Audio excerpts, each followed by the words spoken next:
عالمی بینک نے پاکستان کو 1 ارب 30 کروڑ ڈالر دینے کا فیصلہ کر لیا۔ یہ رقم ایمرجنسی، زراعت اور ہاؤسنگ ریلیف کے لیے فراہم کی جائے گی۔ مزید جانتے ہیں ڈان نیوز کے نمائندے طاہر شیرانی سے۔ طاہر، یہ بتائے گا کہ یہ رقم کب تک پاکستان کو فراہم کر دی جائے گی؟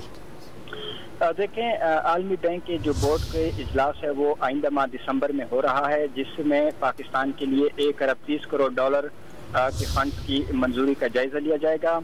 آج عالمی بینک کے ریجنل ڈائریکٹر نے وفاقی وزیر برائے قومی غذائی تحفظ اور تحقیق طارق بشیر چیمہ سے ملاقات کی ہے، اور انہیں یہ آگاہ کیا گیا ہے کہ عالمی بینک کی جانب سے پاکستان کو ایمرجنسی، زراعت اور ہاؤسنگ ریلیف کے لیے 1 ارب 30 کروڑ ڈالر کی مالی معاونت فراہم کی جائے گی۔ اس موقع پر وفاقی وزیر طارق بشیر چیمہ نے عالمی بینک کے وفد کا شکریہ ادا کیا، اور وفاقی وزیر طارق بشیر چیمہ نے یہ کہا کہ حالیہ سیلاب اور بارشوں کے نتیجے میں